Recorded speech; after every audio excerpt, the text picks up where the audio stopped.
Good morning, good afternoon, good evening, welcome back to my second channel. Right, today, to get into the Christmassy mood, we're going to do the 12 Days of Christmas book tag. Now, I'm going to drop the link for the original video down in the description box, but there are 12 questions that follow the famous song that we all know and love. So I've got a load of books here, and we're going to jump straight into it and do this tag. I love a good tag, mate. Okay, so, question 1. A Partridge in a Pear Tree, favourite standalone book. For this, I really struggled, however, I have to give it to Les Miserables by Victor Hugo because, one, it's probably the biggest book accomplishment ever in the world for me. A lot of people will pass this by because, well, it's 1,400 pages, but other than that, it's probably one of the most gut-wrenching, heartwarming, the closest, like, it's a life-changing book for me. If you watched the vlog I did when I read this, I actually listened to most of it, even though it's like 56 hours or something stupid. It is on script. It's a crazy amount of hours to get through, but oh my god, it is so worth it. So yeah, I had to give it to this because it will forever hold a place in my heart, this book, and it feels like such an accomplishment to have finished it, to have got through it, and at the end, as you saw, I cried my eyes out because I love the film, but when the book gives you so much more, and oh, the connections, I love this book. Okay, question 2. Two turtle doves, fictional OTP / favourite ship. I had to Google what that meant because I'm old now. I didn't really understand, but apparently it's what, like, two characters that people feel should be together. Like, they give the example on Google, like Ron and Hermione. Some people would ship them together. So a couple that didn't get together but like should have been together. The one I'm gonna say, if you've read it, you know, but you know as well, and I'm gonna say Addie and Luke, simply because from The Invisible Life of Addie LaRue by V. Schwab, I'm gonna say Addie and Luke. Now, while I don't want to spoil anything, but they were never the ship in this, you know, the love interest, what was his name, Henry? Or Harry, or something like that. Henry, yeah, I didn't like him. This should have been my first sign that I would enjoy dark romance, that I would enjoy something a little more. You know what I mean? Like, when I'm rooting for our heroine to get with the bad guy, to get with the villain of the story, which he isn't really, but you know what I mean, then I think that was my signal, because I read this before I really got into dark romance. This was my signal and my sign to start reading darker books when it comes to romance. So yeah, I'm gonna say Addie and Luke as in the real ship. Someone could rewrite this as a dark romance, a spicier dark, yes, I'm saying it, I'm putting them together as in what should have been together, because I didn't like Henry. Question 3, 3 French Hens, favourite trilogy. Now this was really difficult because I haven't read a lot of trilogies. I normally read series that are like a lot longer. So I was like, oh, I've read plenty of trilogies, and then I looked through them, I'm like, no, because that series is like 12 books, this series is like 5 books.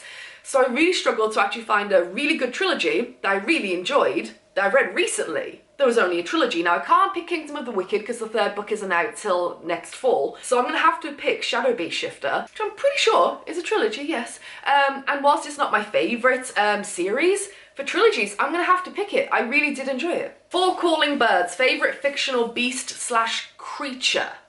For this, I had to pick Bartimaeus.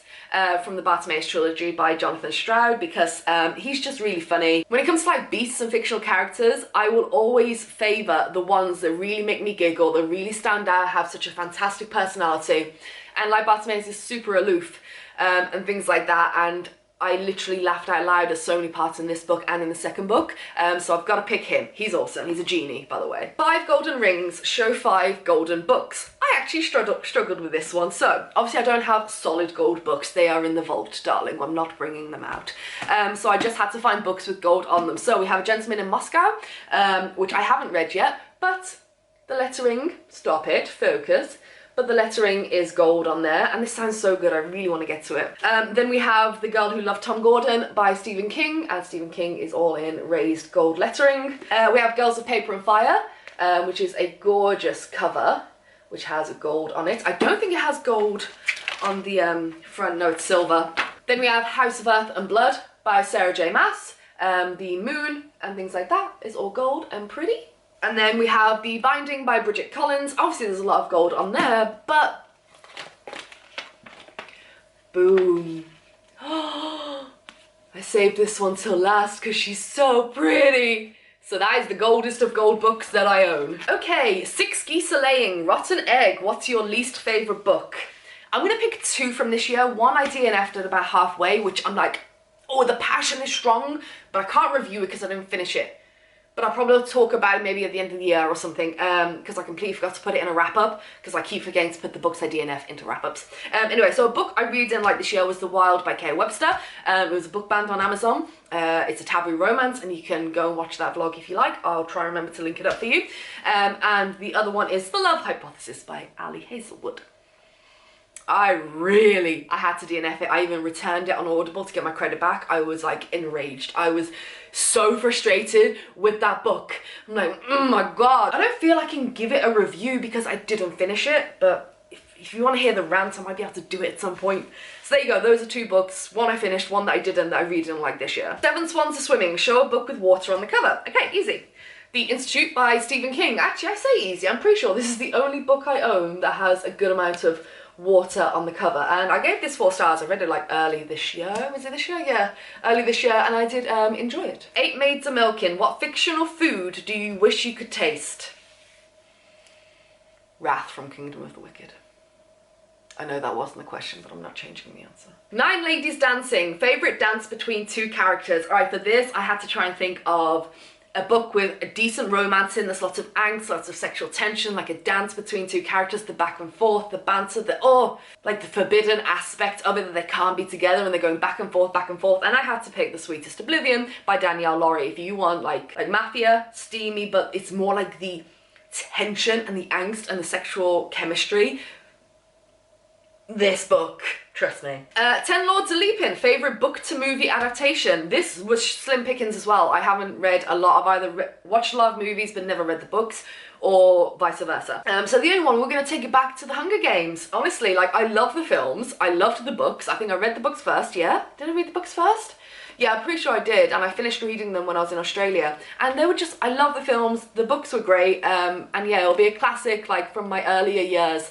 So Hunger Games, for sure. 11, Piper's Piping, favourite book-to-movie adaptation soundtrack. And without doubt, while I haven't read the book yet, I haven't read it yet, the movie is one of my favourites. It's Scott's all-time favourite movie, and the soundtrack is unparalleled in the movie world. And that is Jurassic Park. You cannot tell me that the soundtrack to this is not phenomenal. It is. Chef Kiss doesn't even come close to how good. Sometimes I just listen to the soundtrack. I have it on my headphones because, oh, and I get goosebumps. It's beautiful. Love it. We've come to the end. Okay, 12 drummers drumming. It's the end of the song. What's your favourite book ending? This was difficult because a lot of books can leave me satisfied and okay and cool. Really enjoyed that book, even in 5-star books, but an ending that really stands out to me, an ending that I think back and remember, and probably one that brings like tears to my eyes or just makes me want to reread the book just thinking about the ending, is Transcendence by Shay Savage, because the epilogue, what? That was so smart on how she ended that book with the epilogue from her point of view, because we don't get her point of view at all. And it was so beautiful, and it made me cry all over again, because the ending before the epilogue, obviously crying my eyes out. I think about it now, I want to tear up. I say this every time. I can't talk about this book. The end just makes me want to cry, and then when I controlled myself, I wiped away the tears, and then when we got that epilogue, I was like, oh, for the love of God. So yeah. Definitely brilliant. Okay, so that is it. That was a little festive book tag for you. That was fun. Hope you're enjoying the video so far. And yes, I will love you and leave you. Hope you enjoyed it. Like, share, comment, subscribe, all the fun stuff. Do all of it, do none of it. It doesn't matter so long as you're happy, and I'll see you in the next one. All right, bye.